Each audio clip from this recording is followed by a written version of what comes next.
Buenas tardes a todos, buenas tardes a todas. Muchas gracias, Roque, por la presentación. Veo alguna cara conocida ahí en el público, así que muchas gracias por sumarse a este encuentro y por el interés en este tema que está en boga en muchas empresas. Y lo más importante es que quiero que se lleven que este método de seguimiento de objetivos también les sirve y les va a servir para gestionar sus objetivos personales. Con lo cual, el beneficio es doble, ¿no? No solamente vamos a estar hablando del mundo de las empresas, sino también cómo nos puede ayudar a cumplir nuestros sueños. Y hablando de sueños, un poco tratando de captar la atención de este curso, es que verdaderamente podemos hacer como Buzz Lightyear y perseguir los sueños y lograrlos y crecer hasta el infinito y más allá, y contarles por qué este personaje entrañable es parte de esta presentación.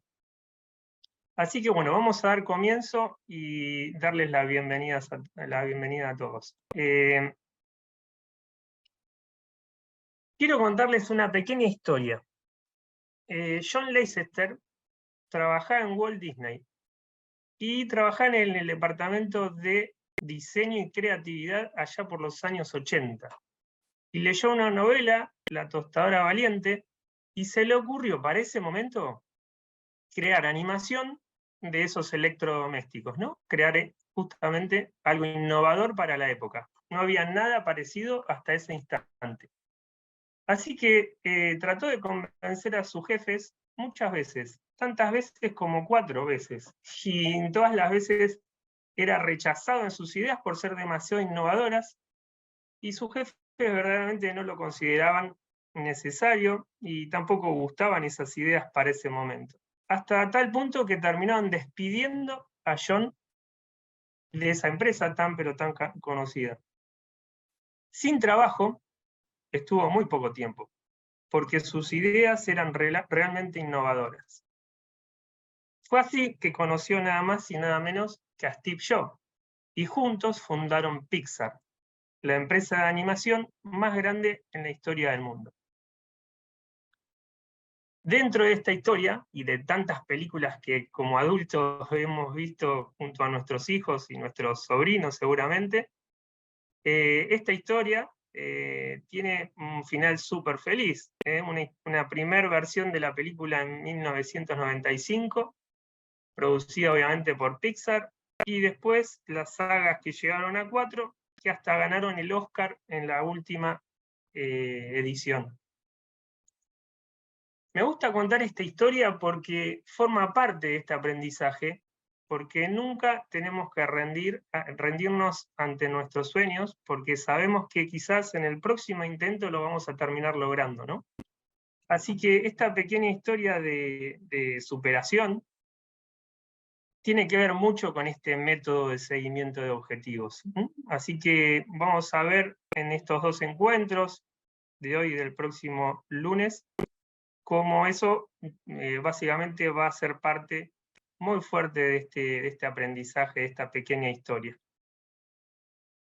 Así que bueno, esta capacitación está dirigida a CEOs, gerentes de áreas de empresas, emprendedores, equipos de desarrollo de software, equipos de recursos humanos, en definitiva, personas que les gusta y tienen ganas de medir el cumplimiento de sus objetivos, ¿no?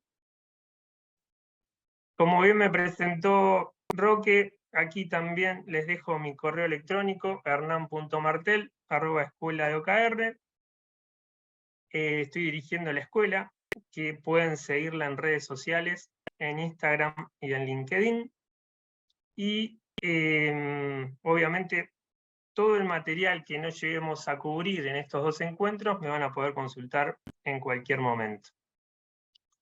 ¿Qué tenemos previsto para estos 2 encuentros? Bueno, básicamente contarles un poco de la historia, el porqué de todo esto, ¿no? No hay mejor manera de aprender algo que entendiendo el porqué.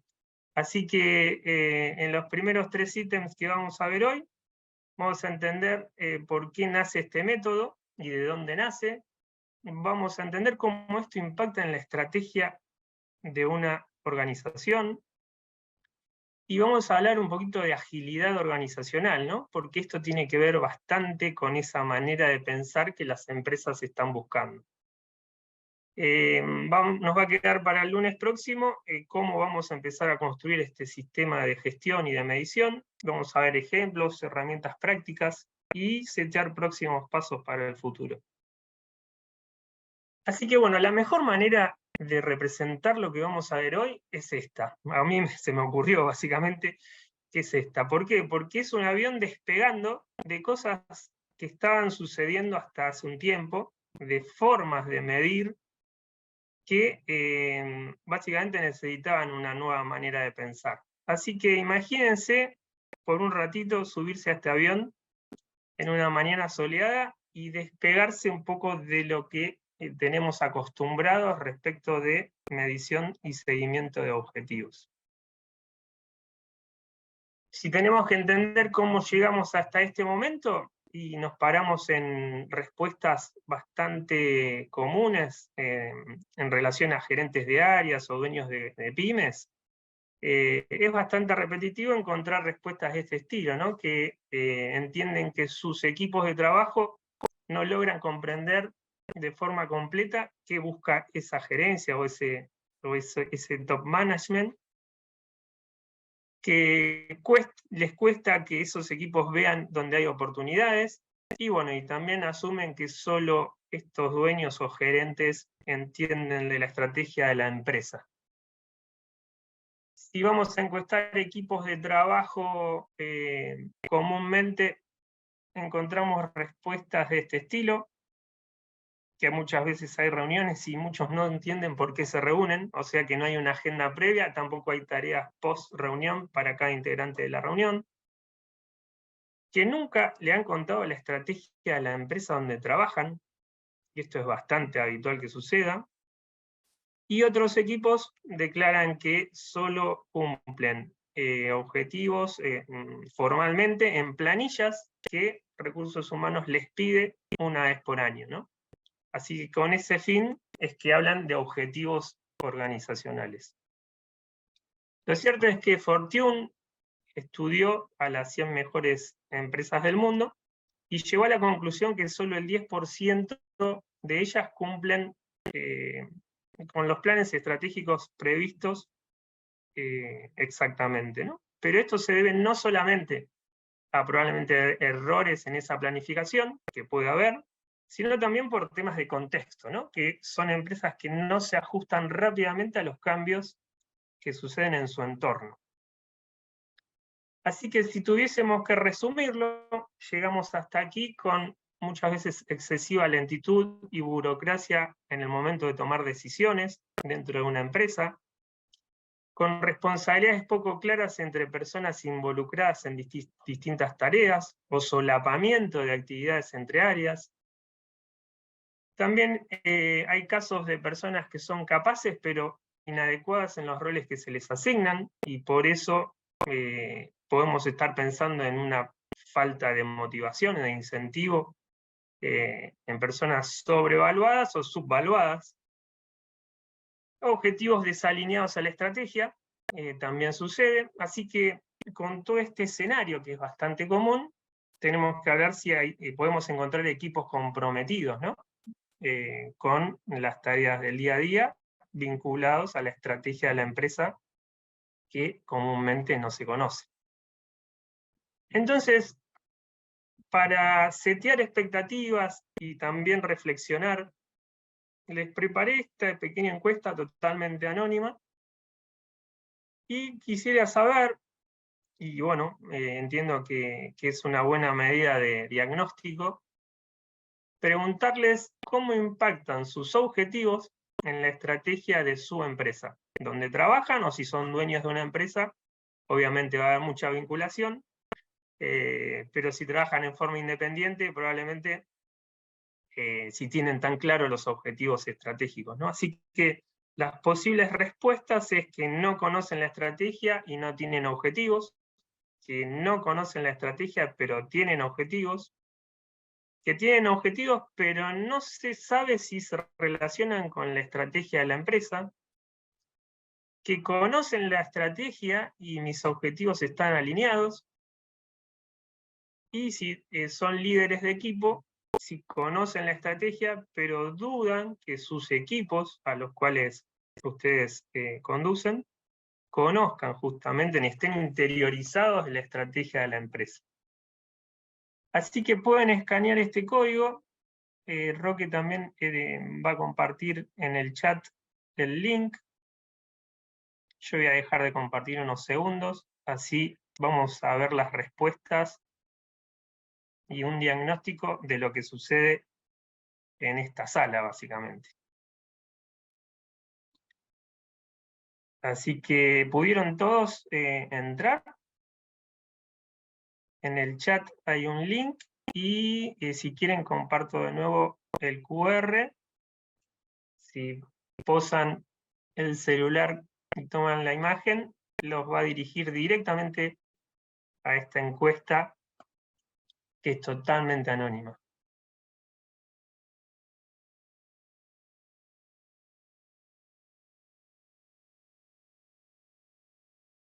Muy bien. Bueno, vamos a ver qué sucede con ya 55 respuestas, que es un buen número como para decir, bueno, es bastante significativo respecto de lo que sucede aquí.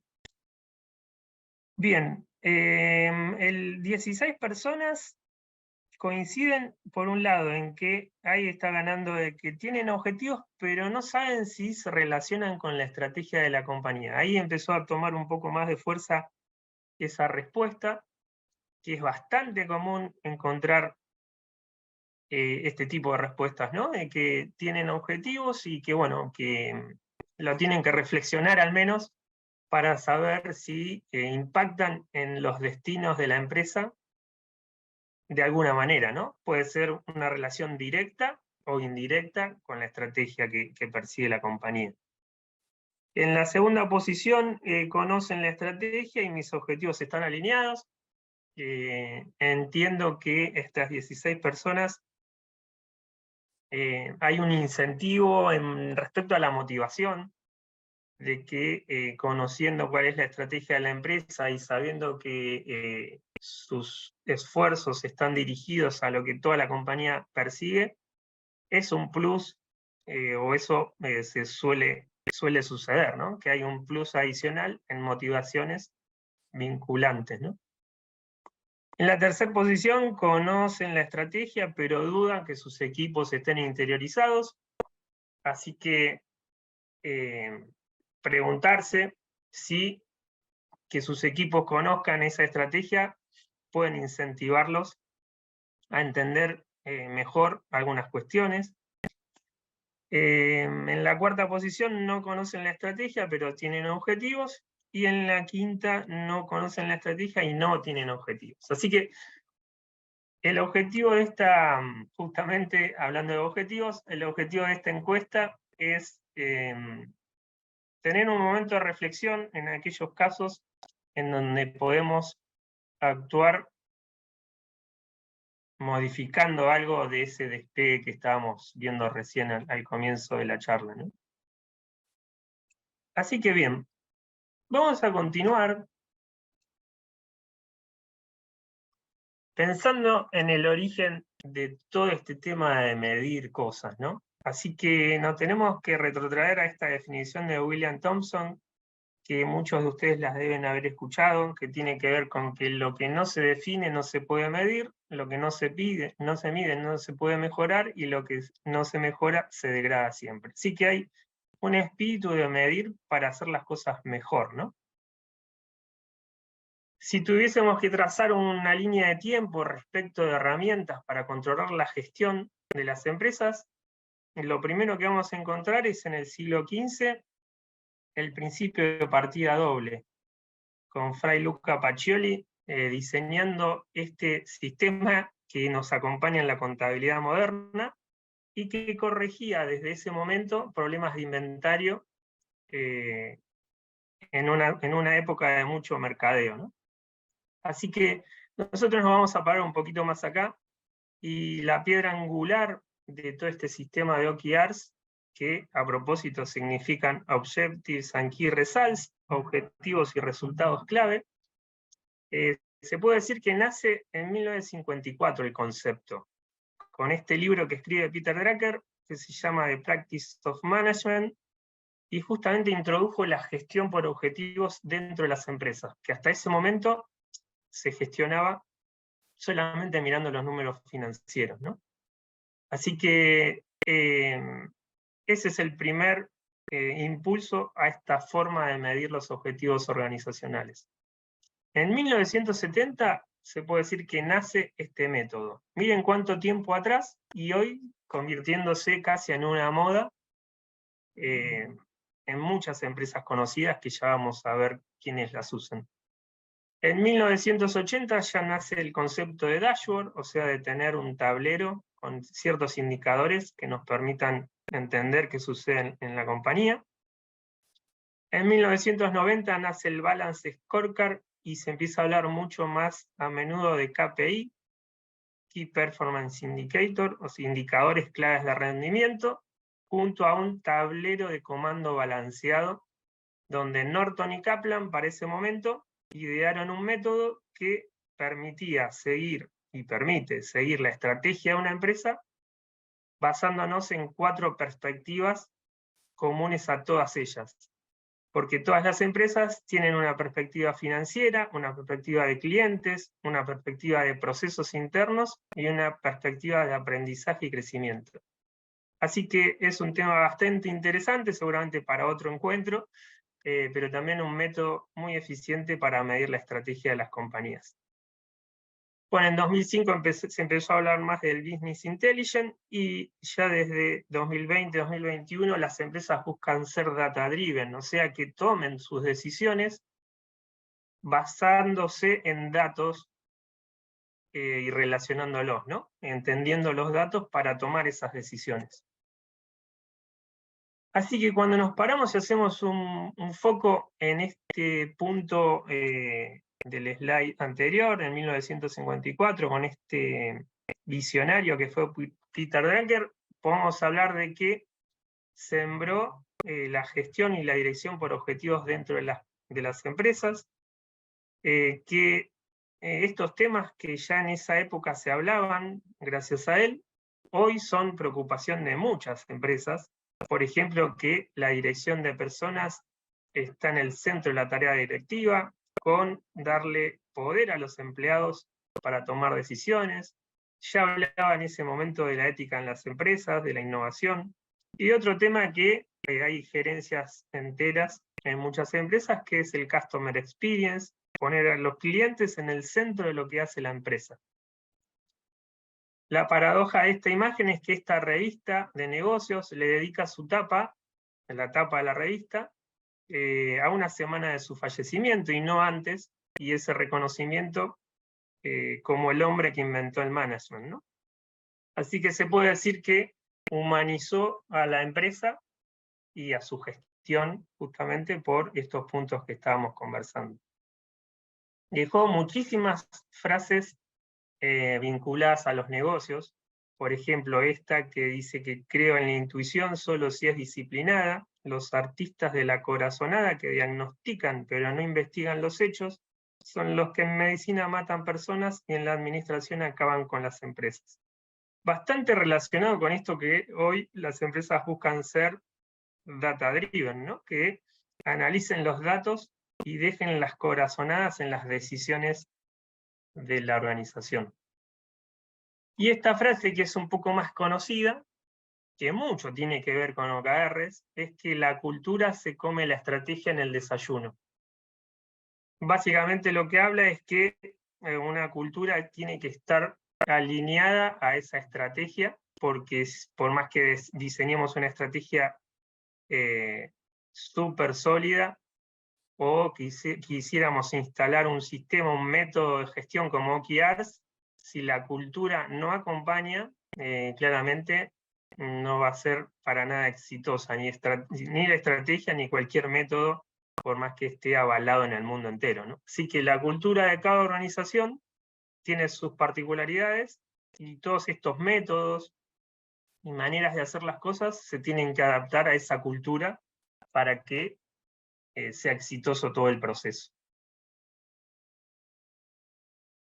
Siguiendo esa línea de tiempo y parándonos, voy a retraer para ver esta línea de tiempo, parándonos en 1970 con los OKRs, es donde aparece este personaje, Andy Grove, uno de los primeros fundadores o creadores de Intel, que como director de la compañía hizo crecerla a estos números que ven acá, y que bueno, que Intel también fue la primera empresa donde se implementa este método. También le dedicó la revista Time, una revista de economía y actualidad política, que todos los años homenajea a un personaje o a personajes que en ese año se destacaron. En el año 97 le dedican la tapa por el éxito de Intel, y bueno, y también cuentan un poco en esa revista la historia cruda de su niñez, escapando de la Segunda Guerra Mundial y llegando a Estados Unidos un tiempo después con una identidad adulterada. El punto fuerte que se da acá respecto de OKRs es que se conocen estas dos personas, Sandy Grove, conduciendo a Intel, y John Doerr como uno de sus aprendices. En este momento, ya con este método impulsado por Andy Grove, John Doerr lo aprende y lleva este método como inversionista de riesgo, queriendo que Google sea tan exitosa como Intel, aparte de invertir mucho dinero, lleva este método de gestión en la empresa Google, ¿no? Con los resultados que todos conocemos. Y también lo hace tan propio el método que escribe este libro, que es bastante conocido, que es Mide lo que importa, en donde describe no solamente su aprendizaje al lado de Andy Grove, sino también de la importancia de tener foco a nivel organizacional, de estar alineados para remar todos hacia el mismo horizonte, de tener responsabilidades bien claras y de perseguir metas superadoras. Miren hoy las empresas que están utilizando este método, que como ven la mayoría son muy pero muy exitosas. Así que bien, cuando hablamos en términos de performance de gestión, podemos separar a lo largo del tiempo tres tipos de gestión, ¿no? La primera, que denominamos gestión 1.0, nació de la mano justamente de la industrialización, del Fordismo y del Taylorismo, en donde las tareas eran desagregadas a la mínima expresión para que las personas, repitiendo esas tareas, traten de equivocarse lo menos posible y sean más productivas. Lo cierto es que para ese momento cometer errores era sancionado. Muchas veces hoy lo sigue siendo. Había altos niveles de estandarización, de repetición de esas tareas y tratar de reducir lo más posible esos desvíos o esas equivocaciones.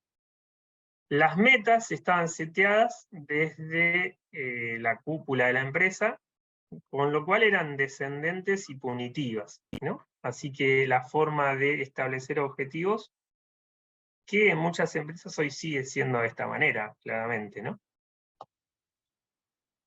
Luego, con el método de producción de Toyota, con la incorporación de estos indicadores claves de rendimiento que veíamos y del Balance Scorecard, se denomina la gestión 2.0, donde empiezan a tomar relevancia las voces de los empleados, las voces de la gente que estaba cerca de la línea de producción, la gente que estaba cerca del cliente, y los gerentes empiezan a entender de que tenían mucho para aportar esas personas.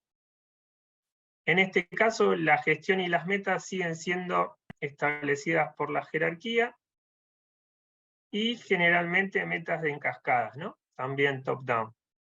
Acá empieza a haber un sistema menos punitivo, pero con bonos de acuerdo al desempeño, que también hoy muchas empresas siguen haciéndolo de esa manera, ¿no? Y en la gestión 3.0, que es este concepto que irrumpe en muchas compañías, por lograr beneficios sobre todo de flexibilidad ante el contexto, las empresas empiezan a trabajar no solamente por órdenes de sus superiores, sino que tratan de formar equipos autoorganizados, ¿no? Que pueden alzar la voz, que pueden tomar decisiones mancomunadamente. Se empieza a difundir el concepto de que equivocarse no es malo, sobre todo en algunos proyectos, sino que es barato, porque cometer un error en un proyecto al comienzo nos permite corregir inmediatamente en vez de que si esperamos hacia el final de todo el proceso, ¿no? Y los OKRs en este sentido ayudan a estas organizaciones a transformar ese nuevo paradigma, donde se persiguen ciclos cortos de experimentos o de entrega de valor a un cliente, de poder equivocarse porque está dentro de las posibilidades humanas, pero sobre todo de aprender de esos errores. Así que bien, lo que tratamos de vincular en estos encuentros, esta fuerte relación que debe existir entre lo que la empresa busca y lo que estamos haciendo para alcanzar esos objetivos. Así que cuando analizamos un proceso de planificación estratégica, en líneas generales, debiéramos poder responder en el proceso estas preguntas, ¿no? ¿En dónde estamos en este momento? Y acá es donde impulso también preguntarlos en nuestros objetivos personales, ¿por qué no? ¿Hacia dónde queremos ir?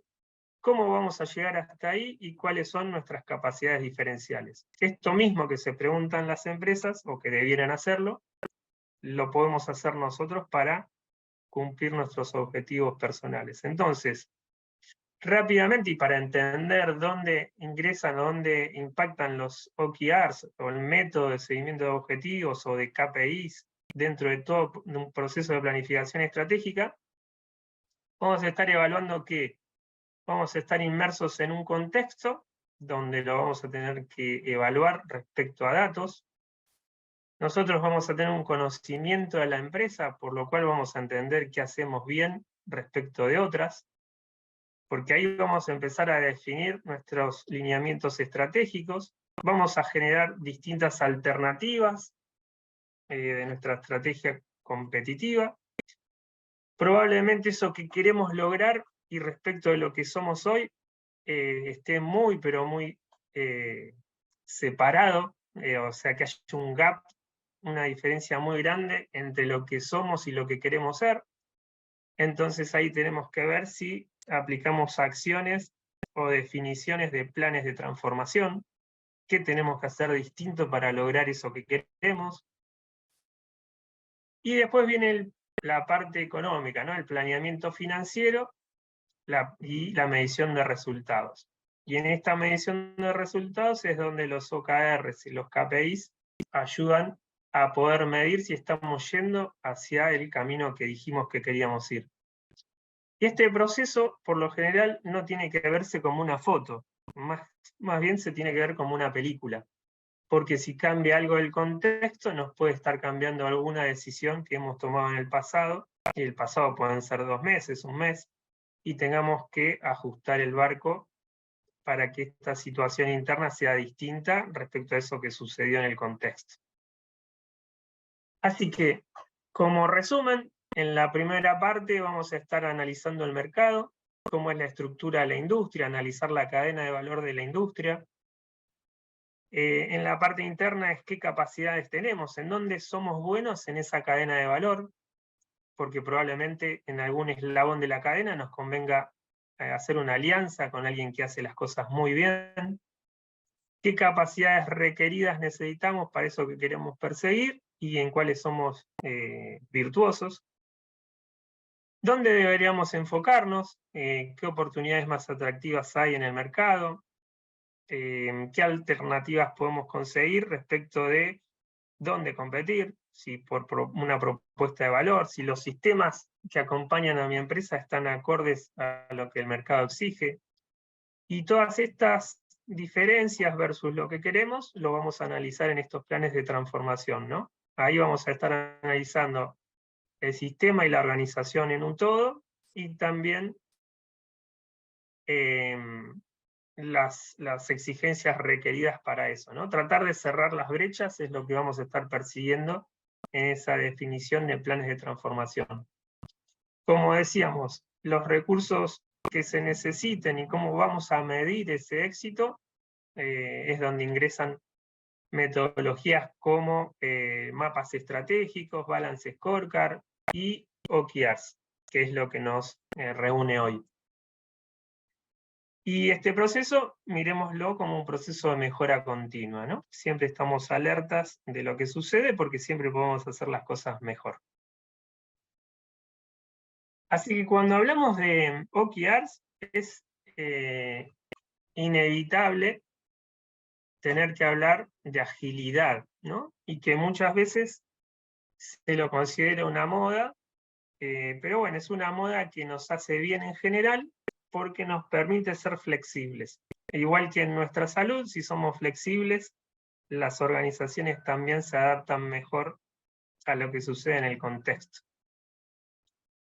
Así que bien, pensemos primero a qué llamamos una organización tradicional. Entonces, una organización tradicional es muy parecida a esta imagen, piramidal, con una estructura jerárquica, estática y organizada en silos, donde los objetivos justamente se desprenden desde la cúpula de la pirámide hacia los sectores de la base. La estructura es sólida, así muchas empresas son muy exitosas con este esquema. Eso no quita que algunas partes para algunos proyectos específicos puedan trabajar de forma ágil, y no tiene que ser binario, ¿no? Ir por un esquema tradicional o un esquema ágil. Pueden convivir los dos esquemas completamente. Ahora miren qué sucede en una organización ágil o en parte de esa organización con proyectos empujados o impulsados con la agilidad. Vamos a estar formando equipos de trabajo que son autosustentables, porque bueno, van a tomar decisiones, van a tener las capacidades para poder hacerlo, se le va a dar poder a esos equipos donde se busca una mayor horizontalidad, no tantos niveles jerárquicos dentro de estos equipos que muchas veces se los llaman células de trabajo, donde obviamente siendo tan flexibles y tan adaptables al cambio, esos recursos, esas personas, se pueden obviamente justamente adaptar a un contexto que ya sabemos que es muy volátil, que es incierto, que es complejo y que es ambiguo, ¿no? Así que el punto importante en este sentido es que estos dos esquemas organizacionales pueden convivir completamente. Así que buenas imágenes como para dejar a los que tienen memoria visual, puede ser este esquema jerárquico y vertical, con burocracia en la toma de decisiones, con silos bien definidos, con falta de visión horizontal, que muchas veces eso repercute en alcanzar los objetivos rápidamente, ¿no? Y en los equipos así más vinculados a estas células que vemos acá, el liderazgo se muestra como personas que impulsan a la acción, que son desbloqueadores de esos puntos e impedimentos que los equipos consiguen, obtienen. Así que lo que acá sucede es que estos recursos, al ser tan flexibles, pueden ser cambiados rápidos de proyecto, y eso lo ven natural, lo ven bien. No ofrecen resistencia, ni tampoco lo ven como algo negativo, ¿no? Así que bueno, lo más importante de estos equipos es que, como decíamos, son autogestionados, pueden tomar decisiones y las comparten con los equipos. Una buena definición de qué es una organización ágil es tomar las características que McKinsey, una empresa mundialmente reconocida, detectó respecto de su asesoramiento a miles de ellas. Creo que Florencia, hola Florencia, ¿cómo estás? ¿Levantaste la mano? Ahí puede hablar Florencia.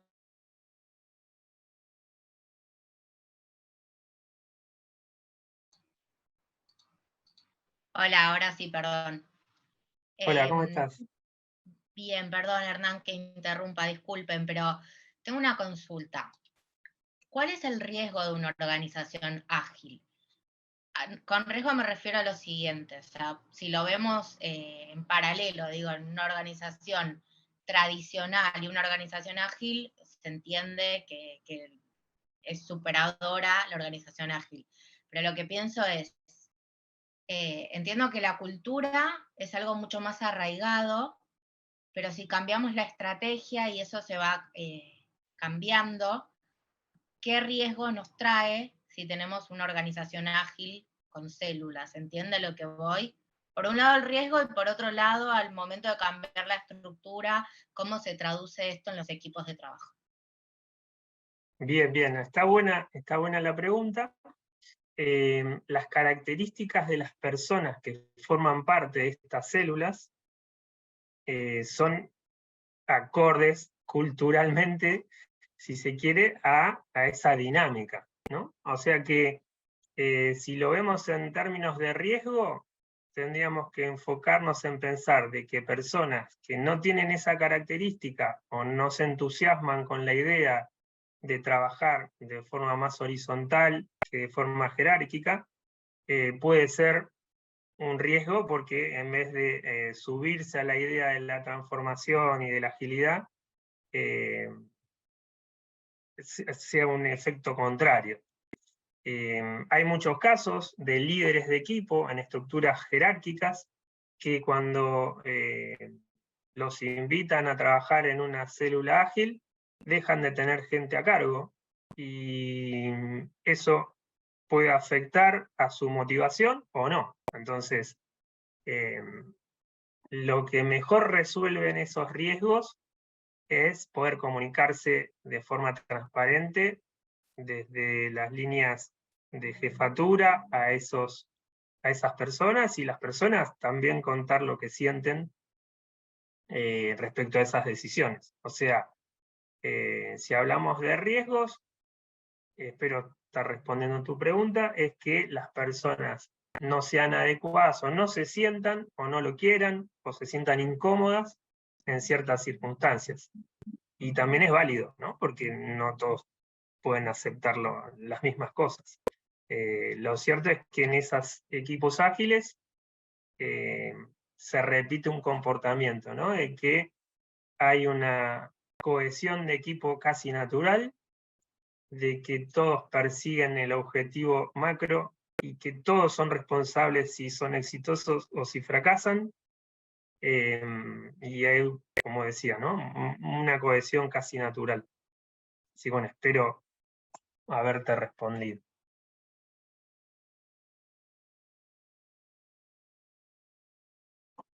Hernán, Sí.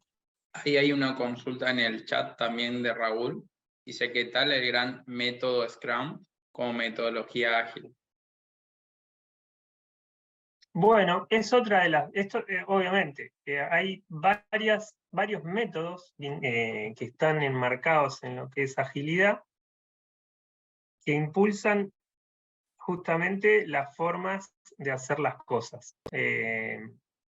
Y que bueno, y eso impulsa justamente a pensar de una manera distinta, ¿no? Porque tienen ciertas ceremonias dentro de la metodología que saca de la zona de confort a muchas personas, ¿no? Así que como métodos están súper probados y en muchos proyectos, gracias a que es de esa manera, esos proyectos terminan siendo exitosos.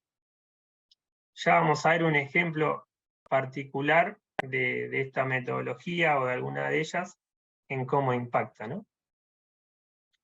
Así que bien, si tuviésemos que pensar en las características que cumplen las organizaciones ágiles, McKinsey, con vasta trayectoria a nivel mundial en asesorar empresas, encontró estas características. El primer rasgo de esas organizaciones ágiles es que la organización en su conjunto tiene la estrategia como una estrella polar incorporada en toda la organización. O sea que en esas preguntas que respondieron hace un ratito, todos o todas esas empresas que conocen la estrategia a nivel organizacional es una de las características que cumplen como una organización ágil, ¿no? O sea que tienen un propósito, una visión compartida en toda la empresa. Identifican y evalúan oportunidades en equipo. Hay asignación flexible de recursos según proyectos. Y bueno, justamente hay una guía estratégica factible, posible de alcanzar. La estructura, por lo general, es lo que hablábamos, una red de equipos empoderados. ¿Toda la red, toda la empresa tiene que trabajar de esta manera? Claramente que no. O sea que hay proyectos donde estas metodologías son mucho más adaptables que otras, obviamente. Así que lo que reúne características en la práctica tiene que ver con una estructura plana, horizontal, no hay un jefe dando órdenes, hay un líder destrabando problemas, hay roles y responsabilidades claras en los integrantes del equipo, hay alianzas y ecosistemas activos, hay mucha horizontalidad también respecto de otras áreas de la empresa, y bueno, y estas células tienen responsabilidades adecuadas al propósito, o sea que los equipos, como un todo, persiguen un objetivo, y todos son parte de esa interacción para que eso suceda. Respecto a los procesos, el rasgo es que hay ciclos rápidos de decisión y aprendizaje, no hay burocracia, o es mínima la burocracia, se busca iterar muchas veces, experimentar, equivocarse, aprender, eso lo vamos a escuchar muchas veces porque sucede de esa manera. Formas estandarizadas de trabajar, transparencia informativa y aprendizaje continuo. Respecto a las personas, un modelo dinámico de personal que enciende la pasión, esto de ser parte de la comunidad que busca encontrar y alcanzar objetivos, lo hace que sea un valor intrínseco de motivación fuerte. Esta comunidad cohesiva, ¿no? De que por ser parte del equipo yo ya me siento motivado, y eso le nace a muchas personas. ¿A todas les tiene que nacer? Es la pregunta. Claramente que no, todos son distintos, pero las características de las personas en estos equipos tienen estos perfiles, ¿no? Tienen un perfil de liderazgo compartido y servicial, con un afán emprendedor, buscan hacer las cosas de una manera u de otra, pero lo impulsan para hacer, con una movilidad funcional. O sea que si hoy soy útil para un proyecto y dentro de 2 semanas para otro, y mi función en este proyecto está terminando, ya la terminé, no tengo problema en rotar en otro equipo. Bueno, todas las personas no están preparadas para eso, no se sienten cómodos. Y bueno, y la tecnología, ¿no? Como eje rector en esta era que nos atraviesa, hablando ya de inteligencia artificial, cómo no vamos a hablar de tecnología, mirando al futuro permanentemente, con una arquitectura, tecnología y sistemas en continua evolución, prácticas de desarrollo y entrega de tecnología de nueva generación, ¿no? Lo que sucede en el mercado que hace más eficiente a la compañía es lo que vamos a tratar de incorporar a la nuestra, ¿no? Así que bueno, McKinsey, producto de su gran bagaje en muchas empresas de muchas industrias, detectó estas 5 características en empresas ágiles. Así que bueno, es inevitable también hablar del manifiesto ágil, que persigue 4 valores y 12 principios. donde los valores tienen que ver con individuos e interacciones sobre procesos y herramientas, o sea, las personas son muy importantes. Sale de los libros esa práctica, aunque todos lo sepamos, pero acá en la ejecución lo termina haciendo, ¿no? Como nace del desarrollo de software todo esto, que hoy está impulsado también en otras áreas de las empresas, software funcionando es algo que esté funcionando, que agregue valor sobre solamente documentación detallada, ¿no? Colaborar con el cliente sobre una negociación contractual y la respuesta ante el cambio sobre un plan a seguir. O sea que si hay cambios, si yo tenía escrito un plan, me adapto al cambio, no sigo el plan porque capaz que esté llegando a un lugar donde ya no hace falta llegar o esté llegando a un lugar donde no sirva, ¿no? Así que bueno, ese punto es muy importante en estos principios y por eso en un contexto tan incierto y tan volátil toma tanta relevancia todo esto. Así que rápidamente repasando estos principios es satisfacer al cliente con cambios en ese proceso y que son bienvenidos, entregar producto o agregar valor en ese proceso continuamente, con colaboración de todos los integrantes de los equipos diariamente, con mucha motivación, con mucha comunicación, y OKRs en ese sentido es un gran impulsor de la comunicación, ya lo vamos a ver.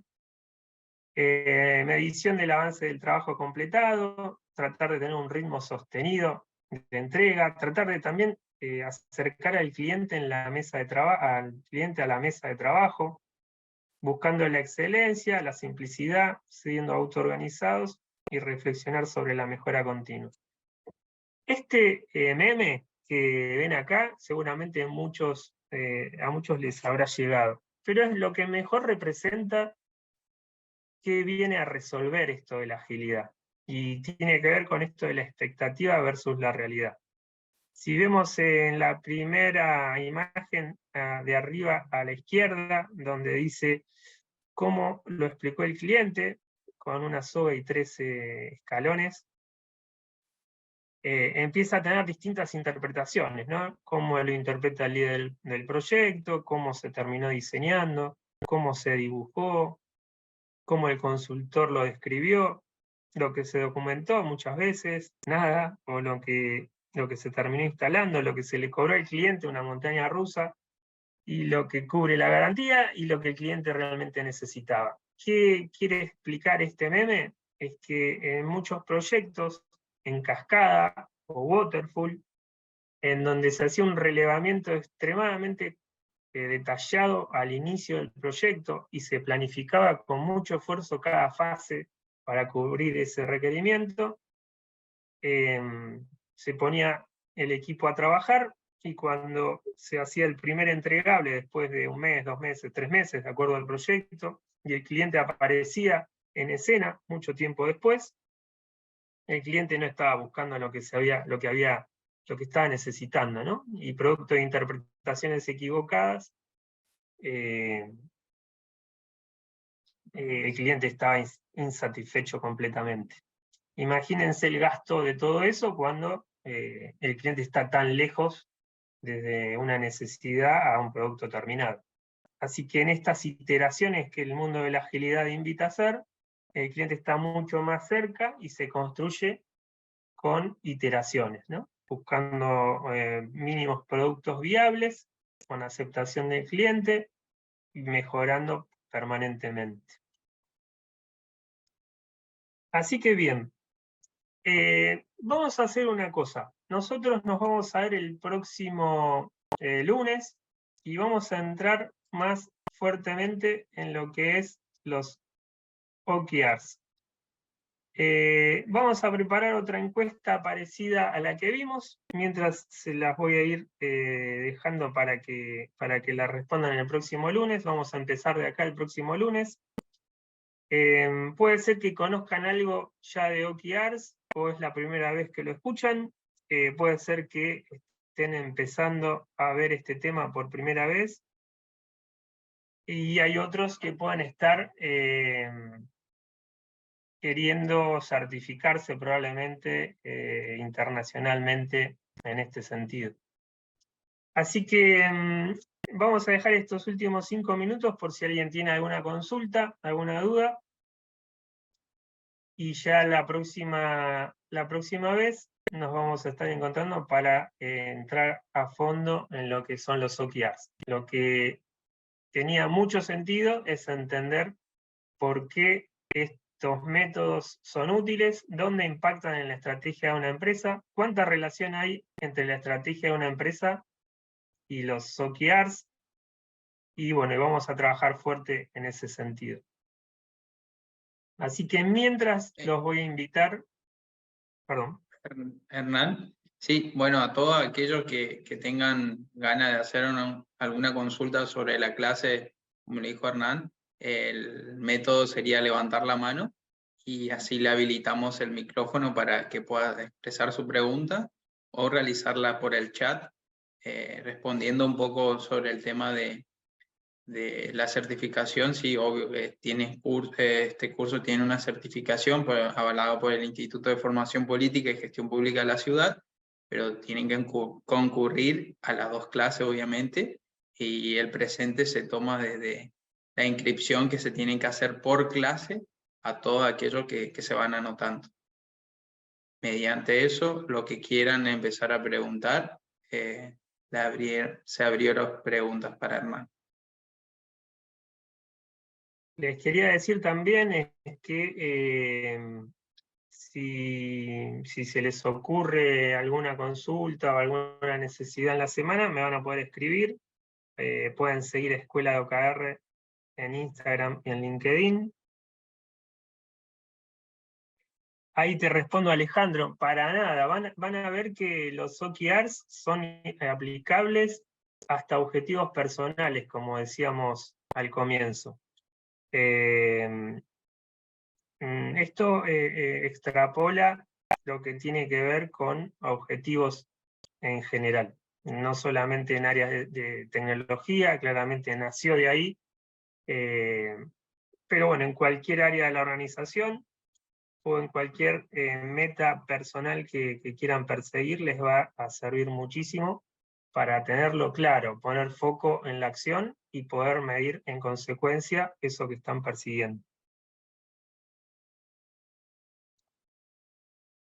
Pablo, ahí una empresa con cultura muy obsoleta en cuanto a nuevas metodologías, entiendo que no debe ser fácil y rápido responder esto, pero ¿cómo se podría empezar para proponer estas metodologías de un esquema muy rígido en cuanto a procesos de trabajo y jerarquías? Bueno, muy buena pregunta, Pablo. Es verdad, todo lo que decís en organizaciones que tienen una cultura arraigada a las formas de hacer las cosas, todo empieza con una capacitación respecto a escuchar de qué se trata todo esto. Una vez que todos entienden de que hay otras empresas que lo hacen y les va bien, hay distintas maneras de implementarlo. Por lo general nacen en áreas más chiquitas, en donde se persiguen los objetivos que comúnmente trabajan, pero con este enfoque en la acción y en poder medir y mostrar resultados de forma transparente. Van a ver que una de las características fuertes que tiene este método es que es muy transparente al resto de la organización, así que eso también involucra a la organización en su conjunto.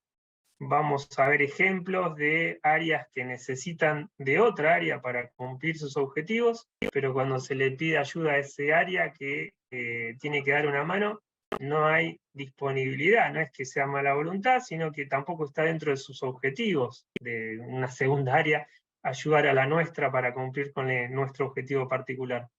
Así que también trabaja mucho sobre la horizontalidad, ¿no? Y el sentido común. Así que bueno, vamos a verlo en profundidad el próximo lunes. Ahí estoy leyendo. Hernán, lo del Sí. Menti, el último, ¿se podría volver a compartir? Porque varios nos pudieron No, el último registrar, lo ¿no? vamos a resolver el próximo lunes. Ah, bien, bien. Bueno, ahí está, para lo que me fueron preguntando por chat. Ahí estamos, ahí estamos. Sí, sí, el próximo lunes arrancamos con esta encuesta de cuánto conocemos de esta metodología, si la escuchamos alguna vez, o si ya estamos trabajando y la queremos mejorar. Hay distintos procesos o estadios para que se convierta en exitoso, ¿no? Vamos también a analizar cómo comenzar a utilizar este método de menor a mayor, porque esa es la idea, ¿no? Porque primero que no está muy ensamblado en muchas empresas, y aún en empresas que están ensambladas, que son empresas grandes, también sienten que no lo están llevando adelante de la mejor manera. Así que, bueno, quiero agradecerles enormemente por el interés en esta capacitación. Ya saben que me pueden escribir o en las redes o en mi mail que les dejé al comienzo de la charla, y a total disposición de ustedes para lo que necesiten.